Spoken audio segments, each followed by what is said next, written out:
Only on RTV6, the Scripps National Investigative Team looks at how the Boy Scouts are protecting children today. Over the last 2 days, we revealed systematic failures within the Boy Scouts that led to sex abuse over 2 decades. Tonight, we uncover challenges the Boy Scouts still face in keeping Scouts safe.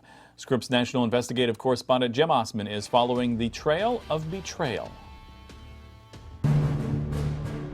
The Boy Scouts of America say times have changed. We have a very good system of protecting kids. And just like the Catholic Church and the Penn State abuse scandals, the Scripps National Investigative Team has shown how the Boy Scouts of America operated under institutional secrecy, creating a culture of concealment that put thousands of scouts at risk between 1970 and 1991. So what about today?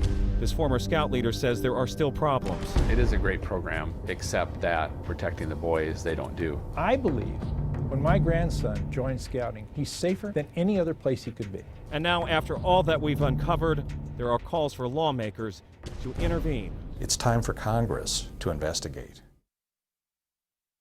Obviously, a pretty old camp. Tom Stewart was once a Boy Scout leader and led young men, including his sons, on camping trips here. I became increasingly more aware that, the Boy Scouts still were not protecting boys the way they should. But Tom Stewart still expected stringent screening when he joined as a scout leader in 2001. They didn't do a background check on me. In fact, BSA didn't require mandatory background checks until 2008. But listen to Bob Mazuka in this statement from 2010, Boy Scouts of America CEO, who retired in August. We do a criminal background check on every applicant to be an adult leader. But there are still questions about the quality of the Boy Scouts background checks. Brian Liska was convicted for having sex with a 14-year-old girl. But in 2011, he was a Boy Scout leader and was arrested at a scout meeting at a school because it violated the conditions of being a registered sex offender in Illinois. The issue of youth protection is vitally important to fathers like Tom. Sadly, I was abused here.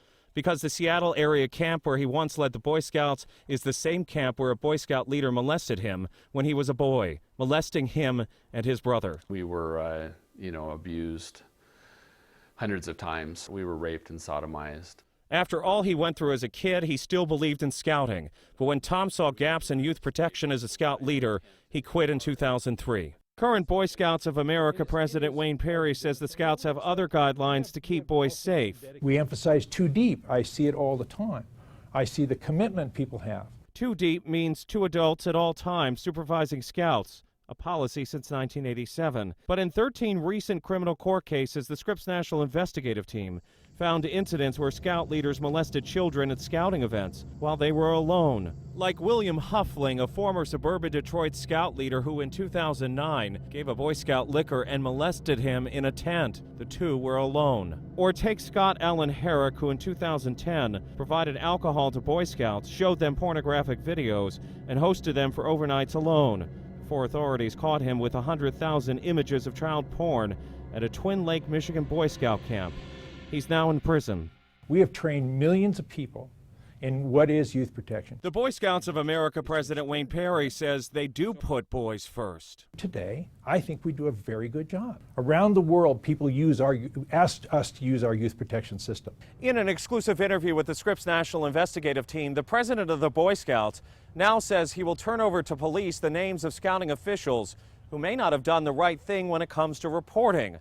But who will hold the Boy Scouts of America organization accountable? Just recently, victim advocates called for a congressional audit. That's what leads us to Washington. Congress has the power to investigate the Boy Scouts, according to author Patrick Boyle, who wrote the book Scouts Honor about molesters in the Boy Scouts. Congress certainly has it within its authority to call them forward and actually get some answers that probably we're not getting. After all, Congress approved the federal charter that created the Boy Scouts in 1916.